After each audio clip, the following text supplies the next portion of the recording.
Olla de Potrencas.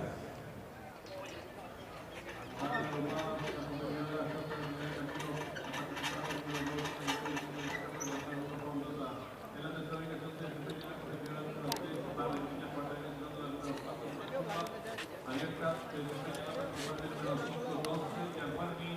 Las competidoras van a dejar la Católica de los 1.200 metros con la número 2, Nairobi, siguiendo el camino. Corre con cuerpo de ventaja sobre la número 3, Barranquilla, de su obligación se desempeña el número 1, Paulosa. Cuarta dirección de la participante, el número 4, Macumba, siguiendo la marcha del número 5, con 6, Gianmarni. Los participantes dejaron atrás en la Católica de los 1.000 metros con la número 2, Nairobi, pequeña ventaja sobre la número 3, Barranquilla, que arranca rápidamente el fondo de la competición, el número 4, Macumba. En la cuarta ubicación se desempeña en 4 cuerpos y medio, la número 5, Doncella Guaraní, la marcha ahora la número 1, Paulosa. Los competidores están en mitad de todo. La número 2, Nairobi, pequeña ventaja sobre la número 3, Barranquilla, que arranca por fuera la participante, el número 4, Macumba, la cuarta ubicación, la número 5, Doncella Guaraní, cierra la marcha el 1, Paulosa, y las competidoras del clásico Olla de Potrencas están en la recta final. La número 2, Nairobi, intenta la disparar.